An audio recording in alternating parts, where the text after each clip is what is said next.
नमस्कार, मैं हूं आपके साथ मिर्जा शाकिर अली बेग। आज देश की राजनीति में उत्तर प्रदेश खासतौर पर अहम होता जा रहा है, क्योंकि जब से बहुजन समाज पार्टी, समाजवादी पार्टी और आरएलडी का गठबंधन हुआ है, तब से ही लगातार कांग्रेस भी अपने वजूद की लड़ाई लड़ रही है और वहीं भारतीय जनता पार्टी को भी अब 2019 की राह खासतौर पर उत्तर प्रदेश में आसान नजर नहीं आ रही है। लिहाजा वार पलटवार भी हो रहे हैं और एक बयान के बदले में दूसरा बयान भी आ रहा है।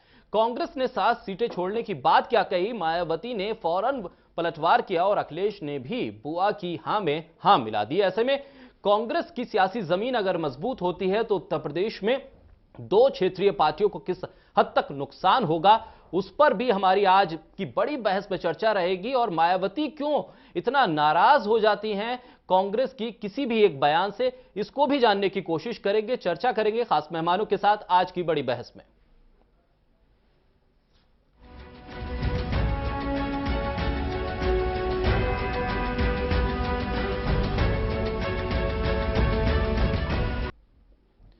तो प्रियंका गांधी के महासचिव बनने के बाद से ही लगातार वो कांग्रेस को मजबूत करने की कवायद में जुटी हुई हैं। कभी पश्चिमी उत्तर प्रदेश में जाके चंद्रशेखर से मुलाकात करती हैं, तो कभी वोट यात्रा के जरिए अपनी खोई हुई जमीन और अपने खोए हुए वोट को साधने की कोशिश भी करती हैं। प्रधानमंत्री पर हमला भी बोलती हैं और साथ ही गठबंधन को भी एक संदेश देती हैं कि लड़ाई हमारी भारतीय जनता पार्टी से है, लिहाजा कांग्रेस गठबंधन को सहयोग की रणनीति पर आगे काम करेगी। और इसी पूरी गणित के चलते अब मायावती भी कांग्रेस पर हमलावर हैं। कांग्रेस आखिर किस तरह से उत्तर प्रदेश में अपनी जमीन को खोजेगी और प्रियंका वाड्रा की इस वोट यात्रा का क्या कुछ संदेश, देखिए इस रिपोर्ट में।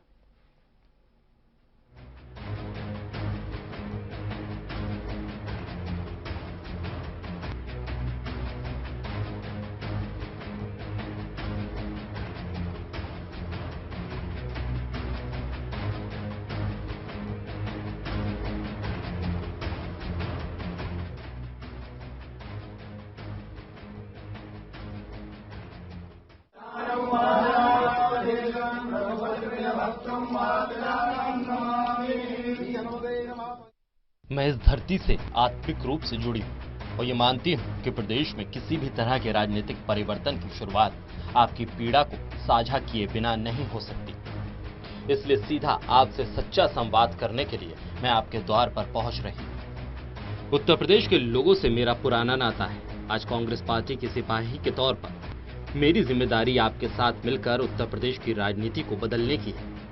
प्रियंका गांधी के द्वारा लिखी गई इस चिट्ठी के बाद पूर्वी उत्तर प्रदेश के सियासी चक्रव्यूह को तोड़ने के लिए प्रियंका गांधी ने यहां हनुमान जी के दर्शन कर अपनी गंगा यात्रा शुरू कर दी।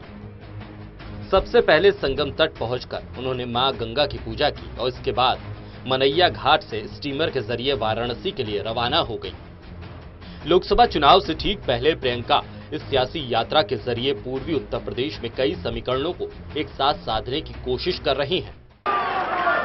जहाँ जहाँ मैं जा रही हूँ मैं यही कह रही हूँ कि देखिए ये बहुत बड़ा मंच बनाया हुआ है, बहुत सारे नेता खड़े हैं, आपने बड़ी बुरी आदत बना दी है, बहुत बुरी आदत बना दी है। नेताओं को आप ऊपर खड़ा कर देते हैं, आप नीचे बैठते हैं। इस आदत को बदलिए। वहीं संगम तट पर हनुमान जी के दर्शन के बाद प्रियंका गांधी मीडिया से भी रूबरू हुई और कहा कि मैंने देश के उत्थान और शांति के लिए प्रार्थना की। उन्होंने ये भी कहा कि मैं भगवान से कुछ नहीं मांगती। वैसे तो प्रियंका वाड्रा इस यात्रा को राजनीति से परे बता रही, लेकिन राजनीति के जानकार मानते हैं कि प्रियंका वाड्रा शुरुआत कर अपनी हिंदू विरोधी छवि को तोड़ने की कोशिश कर रही है। बीजेपी और दूसरे दक्षिणपंथी संगठन अक्सर उन्हें ईसाई बताकर उन पर निशाना साधते हैं और अब प्रियंका हनुमान जी की पूजा कर बीजेपी की इस धारणा को तोड़ रही हैं। प्रियंका गांधी के इस नए अभियान से एक और राजनीतिक चर्चा को बल मिला है कि प्रियंका इस यात्रा से निषादों को साधने की कोशिश कर रही हैं और यही वजह है कि अब निषादों को अपने साथ लाने के लिए प्रियंका उनके पास जा रही हैं। बता दें कि मनैया निषादों द्वारा बसाया गया गांव है जो संगम से 10 किलोमीटर दूर है। इस बात को और पुख्ता करता है उत्तर प्रदेश के कांग्रेस अध्यक्ष राज बब्बर का बयान, जिसमें वो कहते हैं कि ये गंगा मैया के आशीर्वाद से तट पर बसे उन लोगों तक पहुंचने का प्रयास है जिन्हें सत्ताधारियों की सियासत कम प्राथमिकता देती है। दरअसल प्रियंका गांधी ने अपनी इस यात्रा से एक तीर से कई निशाने साधे। इसमें एक निशाना नरेंद्र मोदी पर है, जिसमें वो मन की बात के जवाब में सांची बात कर रही हैं। तो वहीं प्रियंका ने अपने स्टीमर पर दलित नेता सावित्रीबाई फुले को भी जगह देकर दलितों को साधने और मायावती को संदेश देने की भी कोशिश की है। इससे पहले भी प्रियंका ने भीम आर्मी के चीफ चंद्रशेखर से मुलाकात की थी। इसके कई मायने निकाले जा रहे हैं और शायद यही वजह है कि मायावती और उनके खेमे में चिंता देखी जा रही है, जो उनके ट्वीट से साफ जाहिर हो रही है, जिसमें वो कांग्रेस को भ्रम न फैलाने की नसीहत दे रही है। 3 दिन के दौरे पर प्रियंका प्रयागराज से मिर्जापुर, जौनपुर होते हुए वाराणसी जाएंगी। 20 मार्च को प्रियंका वाराणसी में होंगी।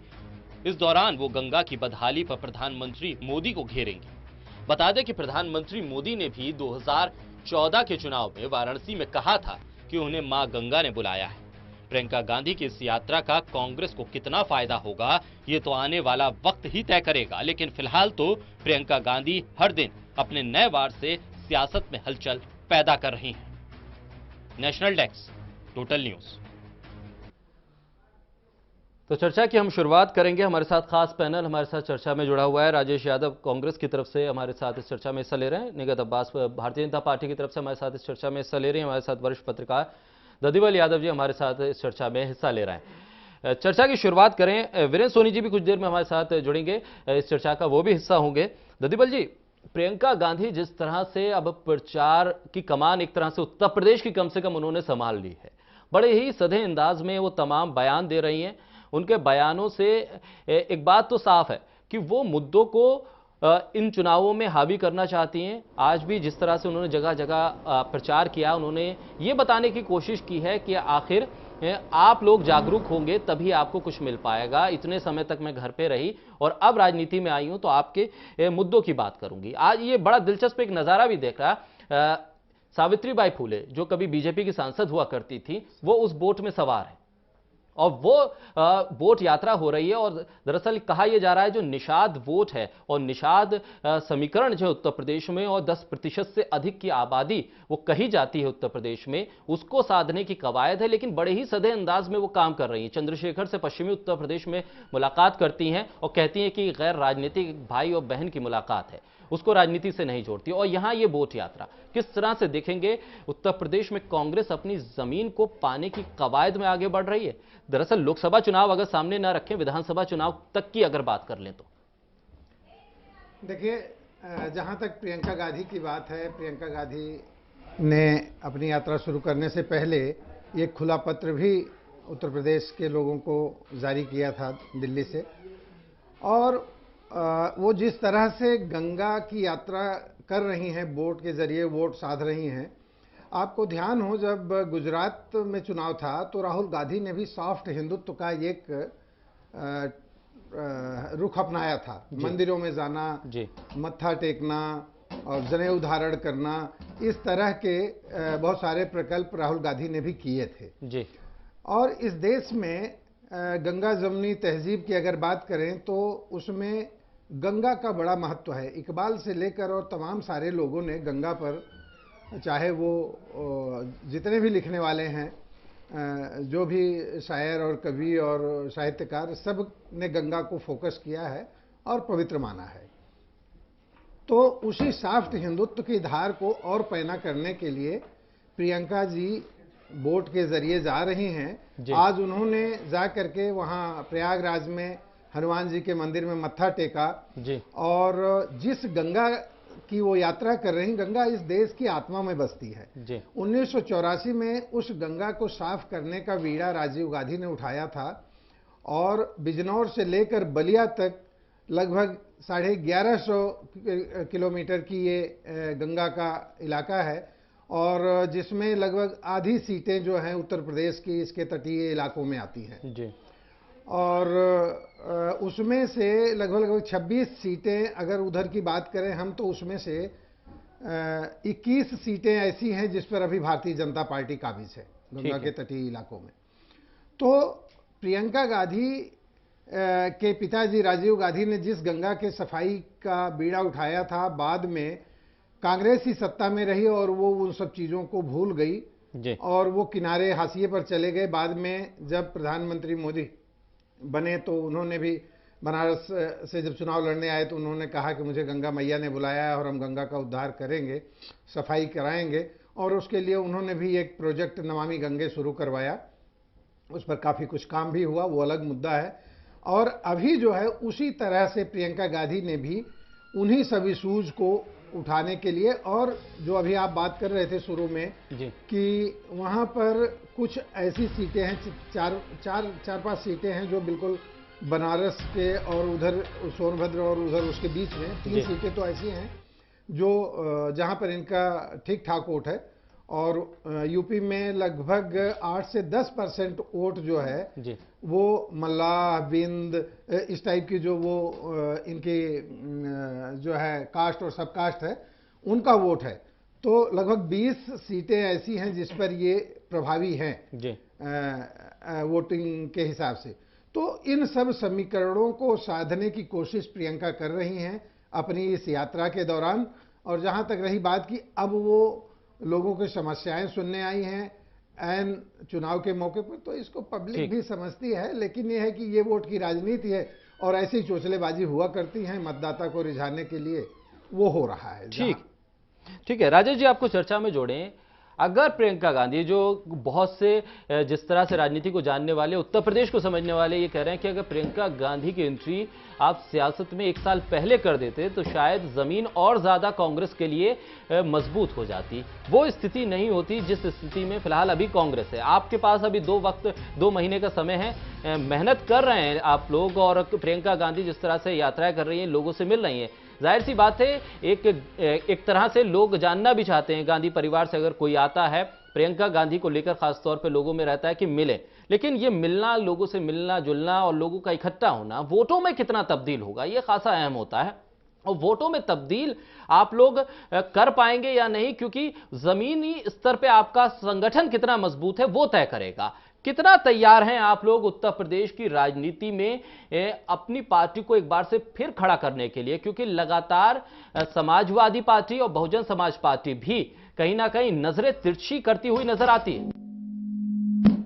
देखिए, आपने देखा होगा 2009 के चुनाव में जी, जब सपा से हमारा गठजोड़ होने जा रहा था जी, तो उन्होंने हमें 12 सीटों का ऑफर दिया था। ठीक है। आपने देखा होगा 2009 के चुनाव में कांग्रेस ज्यादातर सीटों पर लड़ी थी और मुलायम सिंह के परिवार को सीटें छोड़ दी थी, बाकी सभी सीटों पर लड़ी थी। और आपने देखा होगा कि 22 सीट हम जीत के आए थे। तो राजनीति में ये तो 1 महीने पहले ही रणनीति 15 दिन पहले ही बन रही थी। तो राजनीति में क्या है, कभी भी किसी को हल्का नहीं लेना चाहिए, रणनीति होती है। दूसरी, यहाँ तक आपने कहा है कि गंगा मैया का जो सवाल उठाया, देखिए ये तो बहुत अच्छी सौभाग्य की बात है। देश में अनेक नेताएं हैं और गंगा मैया ने, देखिए गंगा यात्रा के लिए प्रियंका गांधी को ही चुना है। गंगा मैया ने उनको ही बुलाया है इस यात्रा के लिए। और आप देखिए उन्होंने जिस तरह से अपना पूजा पाठ करके, हनुमान जी की आरती करके और गंगा मैया त्रिवेणी पे जाके अपने आरती करके शुभ यात्रा के लिए सबसे आशीर्वाद लेके गंगा मैया से, और देखो यात्रा पर निकली हैं जी। तो यात्रा से देखिए बहुत सारे लोग इस यात्रा से बेचैन हैं। ठीक, एक्चुअली क्या है, इसमें से बहुत सारी चीज़ें निकल के आएंगी, बहुत सारी चीज़ें। मीडिया के आप साथी लोग हैं जी। तो देखिए लोग इसलिए हिले हुए हैं कि गंगा मैया की यहाँ सफाई की बात हो रही थी, बहुत सारी चीज़ें हो रही थी, कहीं न कहीं जो कमियां हैं वो सबके सामने आएंगी वहाँ निकल के।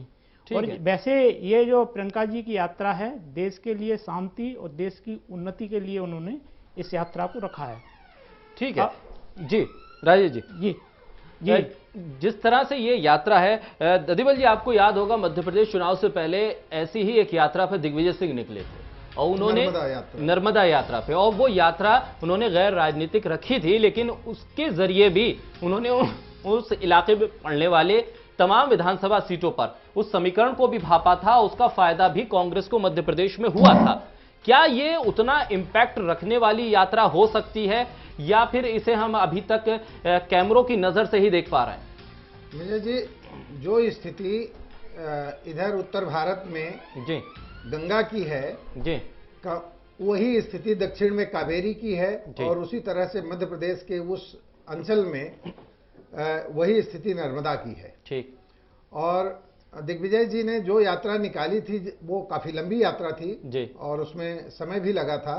उस दौरान उनके पास ठीक ठाक समय था और उन्होंने पब्लिक से इंटरेक्शन किया जी। और उस समय शिवराज सरकार की 15 साल की जो खामियां थी उनको उन्होंने गिनाई। किसानों के मुद्दे थे, मजदूरों के मुद्दे थे, केंद्र सरकार के कुछ इश्यूज थे, कुछ राज्य सरकार के थे, उन सब पर उन्होंने उन मुद्दों को उभारा और सरकार के प्रति जो लोगों में एक नाराजगी थी उसको धार दी। उसका फायदा कांग्रेस को मिला उस चुनाव में और दोबारा जो चुनाव हुआ उसमें फायदा मिला उसको, वो सत्ता में आई। तो इस बार प्रियंका गांधी भी ये सोच करके निकली हैं कि कम से कम वो पूर्वी उत्तर प्रदेश की प्रभारी हैं और महासचिव उनको बनाया गया है, उनके पास पूर्वी उत्तर प्रदेश का प्रभार है। प्रधानमंत्री नरेंद्र मोदी और बहुत सारे जो कद्दावर नेता हैं वो इलाहाबाद, बनारस, लखनऊ से लेकर राजनाथ सिंह जी से लेकर के और तमाम सारे प्रयागराज और बनारस से केशव प्रसाद मौर्य, केशव प्रसाद और बहुत सारे उधर मनोज सिन्हा और बहुत सारे ऐसे नेता हैं इनके जो कद्दावर नेता हैं और मिनिस्टर हैं भारत सरकार में और राज्य सरकार में भी।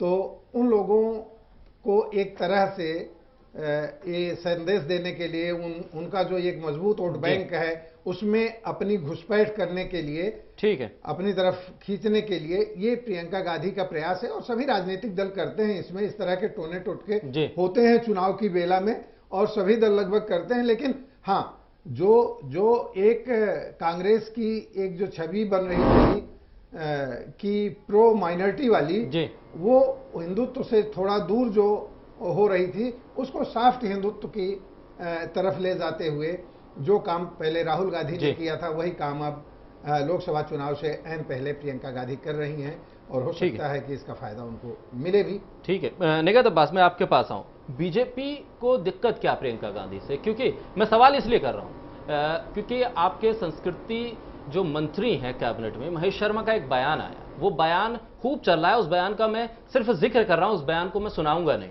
क्योंकि वो बयान ऐसा है जिसको देख के ये लग रहा है, जिसे सुन के ये लग रहा है कि प्रियंका के आने के बाद दिक्कत हो रही है बीजेपी। देखिए, प्रियंका जी के आने के बाद, सॉरी मैं कहना चाहूंगी, प्रियंका गांधी वाड्रा जी के आने के बाद बीजेपी को कोई दिक्कत ना हुई थी, ना ही कभी होगी। राजेश भाई ने एक बात कही कि गंगा मैया ने बुलाया है, मैं आपको करेक्ट करना चाहूंगी भाई साहब, गंगा मैया ने नहीं बुलाया है, इन्हें तो सोनिया मैया ने भेजा है कि जाओ बेटा, क्यों काहे पता चल गया है कि मुन्ना से नहीं हो पा रहा है तो बिटिया को इस तरह की भाषा नहीं, बिल्कुल नहीं, बिल्कुल नहीं,